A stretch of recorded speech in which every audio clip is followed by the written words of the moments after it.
Hello guys, நல்ல சண்டை செஞ்சுருக்கோம். டீட்டெயிலாக பார்க்கலாம் வாங்க. ஸோ பட்டோச்சேக்கு என்ன தான் ஆச்சு? ஸோ பிகாஸ் எம்எம் நல்லா தான் பண்ணிட்டு வந்தார். ஏன் அவர் ஆரம்பிக்க மாட்டிங்களா? இல்லை நான் 2 ஃபாரினோட தான் போவேன், 2 ஃபாரினர் போட்டு அப்படியே 10 கோலை நம்ம சேவ் பண்ணிட்டு நம்ம ஒரு 5 கோல் ஸ்கோர் பண்ண போகிறோமா? இல்லை நம்மளோட ஸ்ட்ரைக்கர்ஸ் என்ன தான் பண்ணிட்டு இருக்காங்க? மேட்ச் பை மேட்ச் நல்லா பண்ணிவிட்டு 3வது மேட்ச் நல்லா பண்ணலன்னா எல்லோரும் கேள்வி கேட்க தான் செய்வாங்க.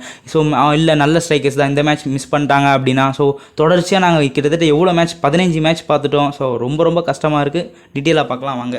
ஸோ கிட்டத்தட்ட பெரும் எதிர்பார்ப்புடன் ஆரம்பிச்சிச்சு அப்படின்னு நம்ம சொல்லலாம். ஏன்னா இது வரைக்கும் மும்பை சிட்டிகிட்ட ஒரு பாஸ்ட்டில் பார்த்தீங்கன்னா நம்ம எந்தவித கோல் ஸ்கோர் பண்ணல. அவங்க தான் மானாவாரியாக ஸ்கோர் பண்ணியிருக்காங்க. அந்த வருஷத்தில் யார் இந்த கோல் ஸ்கோர் பண்ணுவா? மரினா அரினால கண்டினியூஸ் விக்ட்ரி பதிப்பாங்களா சென்னை எஃப்சின்ற மாதிரி ஒரு பிக் எக்ஸ்பெக்டேஷனோட இந்த மேட்ச் ஆரம்பிச்சிச்சின்னு சொல்லலாம். அந்த வருஷத்தில் ஃபஸ்ட் ஆஃப் பொறுத்த வரைக்கும் பார்த்தீங்கன்னா சென்னை எஃப்சி இனிஷியலாகவே ஒரு ப்ரெஸ்ஸிங் கேமை காமிச்சாங்கன்னு சொல்லலாம். அது மட்டும் இல்லாமல் 2 டீமே பார்த்தீங்கன்னா சின்ன சான்சஸ் கிடச்சிச்சு. 2 டீமுக்குமே ஃபஸ்ட் ஆஃப்லேயே பார்த்தீங்கன்னா கோல் கன்வெர்ட் பண்ண, பட் 2 டீமே கன்வெர்ட் பண்ண தவறி இருப்பாங்க. ரஃபேல் கிரோலாருக்கும் பயங்கரமான சான்ஸ் கிடச்சிச்சு.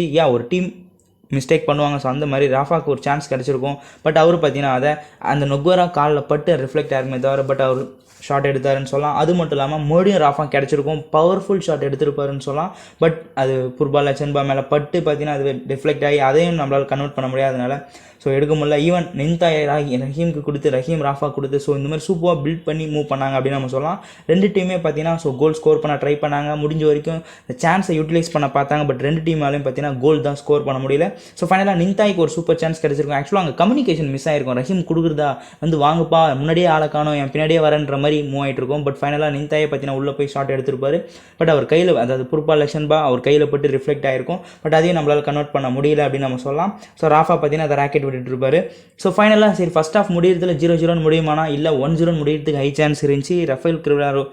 ரஹீம் அலிக்கு ஒரு நல்ல சான்ஸ் கிடச்சிருக்கும்.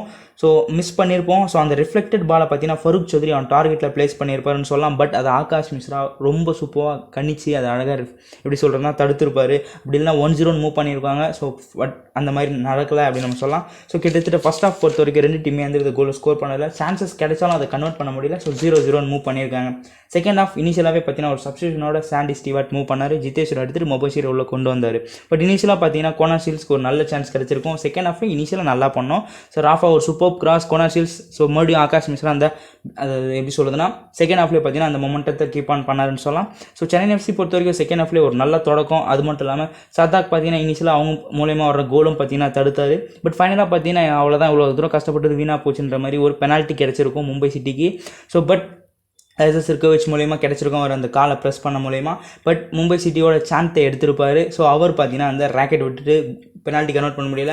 அப்போ இன்னும் கொஞ்சம் நாளில் அட்லீஸ்ட் அந்த ஒரு next couple of 20 minutes plus பார்த்தீங்கன்னா நம்ம ஒரு 2 கோல் அதாவது ஒரு கோலாச்சும் ஸ்கோர் பண்ணிவிடுவோம். ஸோ இந்த சான்ஸ் மிஸ் பண்ணிட்டோம். ஸோ அப்படியே ஒரு பாசிட்டிவ் மூமெண்ட்டோடு நம்ம ஸ்டார்ட் பண்ணுவோம் அப்படின்ற மாதிரி மனைப்பில் இர்ஃபான் வின்சியை உள்ள கொண்டு வந்து ரஹீம் நிந்தாயை வெளியே எடுத்துட்டாருன்னு சொல்லலாம். ஸோ சப்ஸ்டியூட் வந்த பிறகே பார்த்தீங்கன்னா ஒரு நல்ல மொமெண்டம். என்னதான் பெனால்ட்டி மிஸ் பண்ணியிருந்தாலும் மும்பை சிட்டிக்கிட்டு நம்ம பார்த்தீங்கன்னா ஒரு நல்ல கேம் தான் ஷோ பண்ணோம். ஓவராலாக பார்த்தீங்கன்னா மொமெண்டம் ரொம்ப சூப்பராக மெயின்டைன் பண்ணிட்டு இருந்தோம். பட் ஃபைனலாக பார்த்தீங்கன்னா சூப்பர் சப்ன்ற மாதிரி சாந்தே கொஞ்சம் பதட்டத்தில் இருந்தார். ஸோ பிபின் சிங்கை உள்ளே கொண்டு வந்தாங்க. தலைவர் கோல் ஸ்கோர் பண்ணிட்டாரு. ஆக்சுவலாக ரியான் எட்வர்ட் கிளியர் பண்ணதை பார்த்தீங்கன்னா அவர் ரீச் பண்ணி அங்கே ஒரு ப்ராப்பர் பிளேயர் இல்லாத நேரத்துலேயே அவர் அழகாக ஃப்ரீ மேனாக இருந்துட்டார். அதை பார்த்தீங்கன்னா அவர் கன்வெர்ட் பண்ணிவிட்டு கம்முன்னு போயிட்டாருன்னு சொல்லலாம். ஸோ கிட்டத்தட்ட 1-0 மூவ் பண்ணாங்க. அது மட்டும் இல்லாமல் இப்படிதானா ஸோ கிட்டத்தட்ட இன்னொரு கோலும் அவங்களுக்கு தொடர்ச்சியாக வந்திருக்கும். குரோக்ஷனா ஷாட் சொல்லலாம். பட் தேவ்ஜித் பார்த்தீங்கன்னா அதை சேவ் பண்ணியிருப்பார். இல்லைனா 2-0 வந்திருக்கும். பட் உடனே என்ன பண்ணுறதுன்ற மாதிரி முனைப்பில் ரியான் எட்வர்ட் ஃபருக்கை வெளியே எடுத்துகிட்டு பிகாஸ் முரேன்ற மாதிரி டிஃபென்ஸ் யூனிட்டில் செட் பண்ண சாண்டி ஸ்டீவர்ட் முனைந்தாருன்னு சொல்லலாம். பட் ஃபைனல் மினிட்ஸில் பொறுத்த வரைக்கும் பார்த்தீங்கன்னா ஏகப்பட்ட ஷாட்ஸ் கண்ணாமனா நம்ம எடுத்திருப்போம்.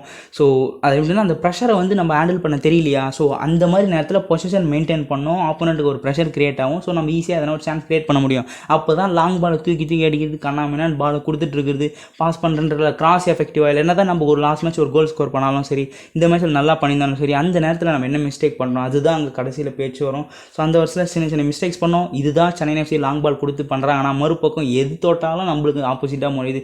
எது தொட்டாலும் ரெஃப்ரி விசில் அடிச்சு நம்ம பக்கம் அவங்கள எடுத்துகிட்டு வர சொல்கிறாங்க, கை நீட்டிடுறாங்க. ஸோ இந்த மாதிரி மூவ் பண்ணதுனால ரொம்ப டென்ஷன் ஆகுது. இங்கே லாங் பால் அடிக்கிறான், இவன் பார்த்தா ரெஃப்ரி நம்ம பக்கமாக திரும்பி எல்லா டிசிஷனும் வருது.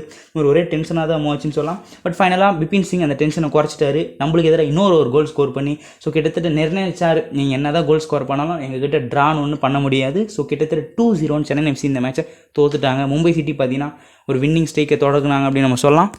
ஸோ கிட்டத்தட்ட விசில் அடிக்கிறதுக்கு முன்னாடியே பார்த்தீங்கன்னா இந்த மேட்சோட டிசிஷன் தெரிஞ்சிருச்சு, சென்னை எஃப்சி தோக்க போகிறாங்கன்னு. ஸோ அந்த வருஷத்தில் 2-0 தோத்துட்டாங்க. திரும்ப நான் சொல்லவும் விரும்பல.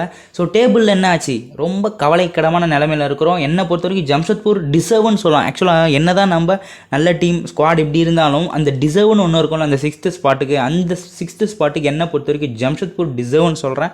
பட் என்ன சென்னை எஃப்சி ஃபேனாக இருந்தாலும் ஆக்சுவலாக ஓவராலாக பார்த்தா கண்டிப்பாக ஜம்ஷெட்பூர் டிசர்வ் சூப்பராக மூவ் பண்ணிட்டு இருக்காங்க. என்னை பொறுத்த வரைக்கும் கலீத் ஜமேலுக்கு அந்த ஒரு கிரெடிட் கொடுத்தாங்கன்னா கண்டிப்பாக அவங்க பிளே ஆஃப்க்கு மூவ் ஆகணும். சரி, ஓகே, அவங்க மூவ் பண்ணுவாங்க. இங்கே நம்ம கதையை பேசணும்னா நம்ம ஒரு கவலைக்கிடமான நிலமையில தான் இருக்கும்.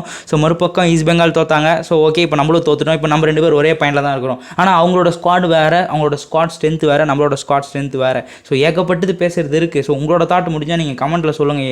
என்ன எதிர்பார்த்தீங்க இந்த மேட்ச்சில், என்ன கொடுத்தாங்க. ஸோ இப்போ உடனே அது ஈஸ்ட் பெங்கால் தான். ஸோ அப்படியாச்சும் ஒரு நல்ல ரிசல்ட், 2 டீமும் ஒரே பாயிண்டில் இருக்காங்க, அப்படியாச்சும் நம்ம வின் பண்ணி எதனா ஒரு பாயிண்ட் வருவோமா. இதே என்னன்னா மற்ற டீம் நம்மளோட அதிக மேட்ச் ப்ளே பண்ணதுனால நம்மளுக்கு இந்த மேட்ச் வின் வந்து, அதாவது இந்த லாஸ் வந்து பெருசாக பிரச்சனை இல்லை.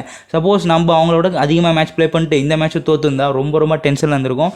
ஸோ ஹோப் இதுக்கப்புறம் ஒரு வாய்ப்பு இருக்கானா, எதுவுமே இதுக்கப்புறம் பேச போகிறதில்ல. ஒரு மேட்ச் நீங்கள் 2 மேட்ச் வின் பண்ணிவிடுங்க, 3 மேட்ச் வின் பண்ணிவிடுங்க, அப்போ கூட இல்லை. அங்கே ஒரு பிளேயரோட மைண்ட் செட் எப்படி இருக்குது, டீமாக பெர்ஃபார்ம் பண்ணுறாங்களா, ஒரு ஃபைட் பேக் இருக்கா, அந்த கேம் எப்படி இருக்குது, அதை மைண்ட் செட் அவங்க பெர்ஃபார்மன்ஸை பேஸ் பண்ணி தான் சென்னை எஃப்சி போவாங்களா போக மாட்டோம்னு சொல்ல போகிறோம். தவிர வின் பண்ணால் போவாங்க, தோக்க தான் போக மாட்டாங்கன்ற மாதிரி சொல்ல போகிறது இல்லை.